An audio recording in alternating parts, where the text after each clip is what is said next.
राम मंदिर बनने में हम तो सबसे अच्छी भूमिका कल्याण सिंह, आडवाणी जी और मोदी जी सर्वोच्च तो है हैं, उनकी सबकी भूमिका है। हृदय हृदय में बात करेंगे योगी मोदी। हाँ, अमर क्या स्वर्ण अक्षरों में लिखा जाएगा जो कार्य अयोध्या में हो रहा है भगवान राम के प्रति। अयोध्या से तो विनय कटियार अहम भूमिका निभाई। गांधी परिवार को तो हम नहीं कहेंगे, सब राम की भूमिका है।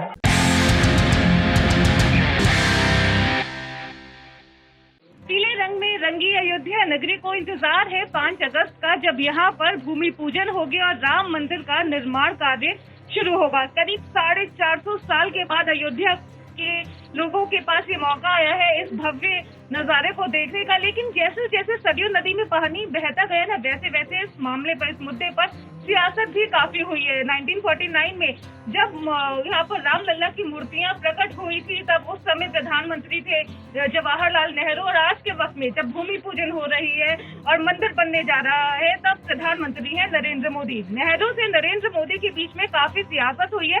लेकिन आज हम अयोध्या के लोगों से पूछेंगे कि उन्हें क्या लगता है किस नेता की सबसे अहम भूमिका रही है सुप्रीम कोर्ट के बाद। जी हाँ, क्योंकि सुप्रीम कोर्ट के आदेश के बाद ही मंदिर बन रहा है। लेकिन किस राजनेता ने इस आंदोलन में सबसे अहम भूमिका निभाई है, वो हम पता करेंगे अयोध्या वासियों से।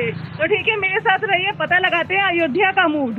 राम मंदिर अब बन रहा है, आपको क्या लगता है किस नेता की सबसे अहम भूमिका रही है इतने लंबे पीरियड में? राम मंदिर बनने में हम तो सबसे अच्छी भूमिका कल्याण सिंह, आडवाणी जी और मोदी जी सर्वोच्च तो है हैं, उनकी सबकी भूमिका है। लेकिन राम की इच्छा से सारा कार्य हो रहा है, किसी नेता की कोई भूमिका नहीं है, सब राम की भूमिका है। राम की तो भूमिका है ही, लेकिन राम जी के दूर कौन से नेता बन पाए? राजीव गांधी, उनका रोल नहीं आपको लगता है? राजीव गांधी जी का हम रोल तो नहीं मानते हैं। ये है कि जो है भगवान राम की कृपा से सबका रोल है और सबसे सुंदर रोल है, और राम सबकी हृदय में बसे। एक का नाम आपको लेना हो तो किसका लेंगे? हम तो अब मोदी जी सर्वोपरि हैं। हाँ, नहीं तो ये मुकदमा चलता रहता और कभी खत्म नहीं होता, तारीख पे तारीख होती रहती। योगी जी को कितने नंबर?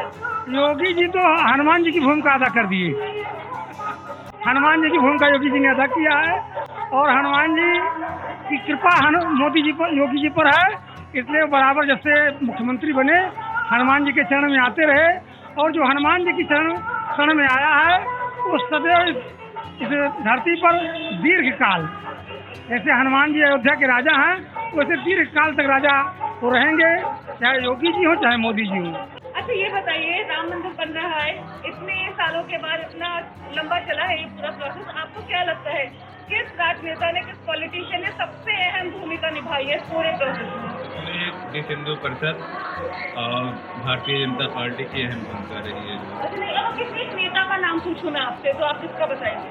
लाल कृष्ण आडवाणी, अशोक सिंघल, विनय कटियार जी। यहाँ अयोध्या से तो विनय कटियार अहम भूमिका निभाई। अच्छा, वो कैसे? उनका थोड़ा एक्सप्लेन कीजिए हमारे ऑडियंस को। वो शुरू से ही जो है राम मंदिर बनवाने के पीछे शुरू से ही समर्पित रहे हैं, और यहाँ पर जब भी जो है राम विवाह होता है या परिक्रमा होता है रामकोट का, तो हमेशा वो रथ यात्रा में शामिल रहते हैं। राजीव गांधी जी ने यहाँ शिलान्यास किया था, लेकिन उन्होंने जो शिलान्यास किया था वो उस स्थान पे मंदिर बनाने के लिए नहीं किया था, मतलब अतिरिक्त स्थान पे जो है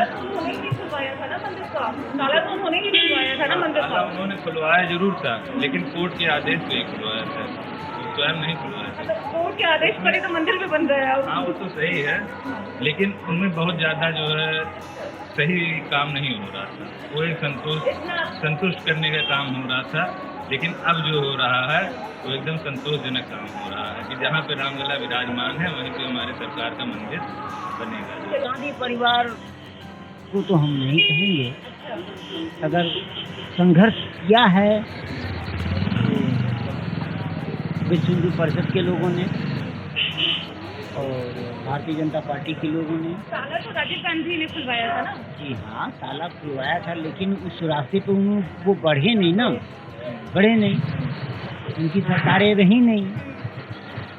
और जब बाद में उनकी सरकार तो रही, नेहरू जी के टाइम पर भी तो मूर्तियां उन्होंने सभी रखी गई थी। रखी गई थी, लेकिन उस रास्ते पे रखना और उस रास्ते पे चलने में बहुत अंतर होता है। राम मंदिर बन रहा है, खुश है? अच्छा ये बताइए, पूरा प्रोसेस इतना लंबा चला है तो आपको क्या लगता है किस नेता ने, पॉलिटिशियन ने सबसे अहम भूमिका निभाई है इस पूरे आंदोलन में? सिर्फ सुप्रीम कोर्ट ने, बाकी किसी नेता ने नहीं। बढ़िया, ये सही था। हाँ, ये सब माननीय सुप्रीम कोर्ट में, लेकिन फिर भी इस मुद्दे को इतना ऊपर तक पहुंचाने में कि जल्द से जल्द कार्यवाही हो, सुप्रीम कोर्ट ने किया, लेकिन जल्दी से जल्दी आ जाए निर्णय, आपको क्या लगता है किसकी वजह से रहा? भाजपा सरकार ने थोड़ा बहुत तो अपनी तरफ से कोशिश की है, लेकिन फिर भी ये माननीय सुप्रीम कोर्ट का आभार है जो राम जन्मभूमि का निर्माण हो रहा है। राजीव गांधी का योगदान, अच्छा, राजीव गांधी का योगदान है, हम मानते हैं चीज़ों क्योंकि राजीव गांधी के समय यहाँ पे मूर्ति रखने की शुरुआत हुई। हाँ, ताला खुला था, मूर्ति रखने की शुरुआत यहाँ हुई, तो राजीव गांधी ने यहाँ पे कुछ काम किया था, लेकिन बाकी तो सब। बाकी अगर सुप्रीम कोर्ट की बात अगर मैं बोलूँ कि किसी एक नेता का आपको नाम देना तो आप किसका देंगे? किसी का नहीं? कि मंदिर का सारा काम योगी जी ने ही यूपी से किया, नहीं तो इससे पहले अखिलेश यादव जी आए थे, वो भी तो करवा सकते थे। जो योगी जी ने पूरा क्या वो कितने पन्ने का था बना के दिया है, वो भी तो दे सकते थे, उनका भी तो सरकार था। सिया राम मैं सब जग जानी, सिया राम मैं सब जग जानी, करहूँ प्रणाम जोर जुग पानी। हमारे प्रधानमंत्री नरेंद्र मोदी हमारे देश के लिए कितना कर रहे हैं और बड़े संघर्ष से वो चल रहे हैं। मैं तो उनके लिए बार बार हृदय तहे दिल से प्रार्थना करता हूँ, भगवान उनकी हमेशा रक्षा करे। चलिए, अयोध्या के लोगों ने तो काफी अच्छी राय दी है, काफी मिक्स रिएक्शंस मिले हैं। अभी मैं अविनाश सर आपसे पूछना चाहती हूँ, आपकी क्या राय है? किस नेता की सबसे अहम भूमिका रही है इस पूरे मंदिर आंदोलन में? ये वैसे तो मामला सुप्रीम कोर्ट के आदेश से आया और वन भी मंदिर सुप्रीम कोर्ट के आदेश से रहा है, लेकिन जब शुरुआत हुई थी तो उस समय जवाहरलाल नेहरू थे 1949 में, जब 22-23 दिसंबर की रात को ये कहा गया कि रामलला प्रकट हुए हैं, गोविंद वल्लभ पंत मुख्यमंत्री थे। शुरुआती भूमिका आप वहाँ से मान सकते हैं ना कि जवाहरलाल नेहरू थे और गोविंद वल्लभ पंत थे, के नायर डीएम थे। गोविंद वल्लभ पंत ने कहा कि नहीं, आप मूर्तियों को वापस रखवाइए, बाहर निकलवाइए गुंबद के अंदर से। के नायर ने मना कर दिया, उन्होंने कहा कि मैं इस्तीफा दे दूंगा, मूर्तियाँ बाहर नहीं आ पाएंगी।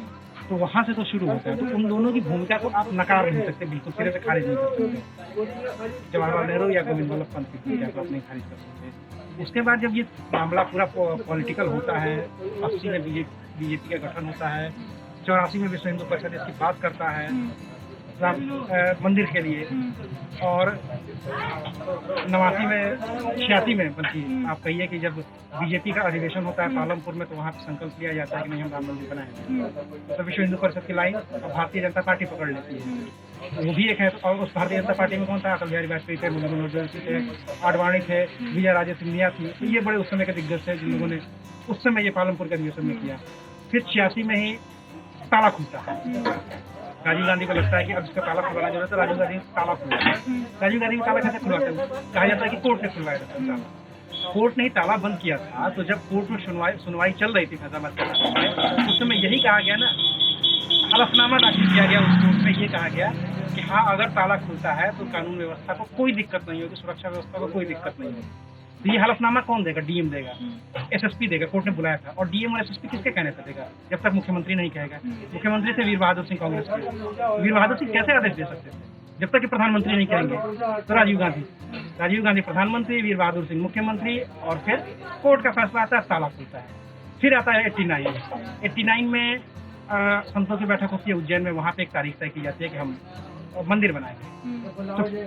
तो फिर 89 में राजीव गांधी शिलान्यास की अनुमति देते हैं, उनकी भूमिका। उसके बाद आप 90 में आएंगे तो लाल कृष्ण आडवाणी रथ यात्रा निकालते हैं, उनकी भूमिका। मतलब आप देखिए क्रमशः कि किसी ने भी जिस पिच की शुरुआत की थी कांग्रेस ने, जिस हिंदू राम मंदिर आंदोलन की शुरुआत की या राम मंदिर की लेकर शुरुआत की कांग्रेस ने, उसको 89 में आते आते बीजेपी के पास वो चला आता है। बीजेपी के पास पॉलिटिकल की बात करूं तो जैसे कई लोगों से मैंने बात की, उन्होंने कहा कि भले ही कांग्रेस ने एक शुरुआत की थी, लेकिन उन्होंने इसे बढ़ाया नहीं, आगे इसे अपना एजेंडा नहीं बनाया मूल रूप से। क्योंकि 89 में जब राजीव गांधी इसका ताला खुलवाते हैं राम मंदिर का, उसके बाद तो मामला उनके हाथ से निकल जाता है, क्योंकि वो तो हर खुद चुनाव हार जाते हैं। विश्वनाथ प्रताप सिंह आ जाते हैं, उसके बाद आते हैं चंद्रशेखर आते हैं, वो कोशिश करते हैं। एक बारगी लगा था कि मुद्दा सुलझ जाएगा, चंद्रशेखर ने बाहर सुलझ जाएगा, कोर्ट के बाहर चला जाएगा, ये मुद्दा सुलझ जाएगा। फिर नरसिम्हा राव आते हैं, उन्होंने भी कोशिश की थी, लेकिन क्योंकि उस समय देश बड़े संकटों में फंसा था, आर्थिक संकट, उस पर चले गए। फिर वो विदेश नीति उनकी अपनी थी, उनकी खुद की अल्पमत की सरकार थी, वो अपनी सरकार बचाना चाहते थे। इसके बाद 92 में जब बाबरी मस्जिद गिरती है तो ये भी कहा जाता है कि वो तो बैठ करके पूजा कर रहे थे, उस पर कई सारे विवाद हैं। वो अपनी किताब में कुछ और लिखते हैं, जो 6 दिसंबर 92 मतलब कहने का वही मतलब है कि जैसे जैसे सरयू नदी का पानी बहता गया, वैसे वैसे इस मंदिर आंदोलन पर सियासत होती रही, सबने अलग अलग भूमिका निभाई है। 2002 में बीजेपी ने कहा कि नहीं, हमारी हम नहीं करेंगे, उन्होंने घोषणा पत्र में शामिल नहीं किया, चुनाव हार गए, राष्ट्रपति शासन लगाना पड़ा यहाँ पे। तो आप मतलब किसी एक आदमी का नाम कहा जाए अगर कि किसी एक आदमी की भूमिका रही है, किसी एक नेता की, तो मैं व्यक्तिगत तौर पर नहीं मानता ये किसी एक आदमी। चलिए, वैसे आप लोगों को क्या लगता है इस पूरे मामले पर, आपकी क्या राय है, जरूर बताइएगा हमें हमारे कमेंट बॉक्स में।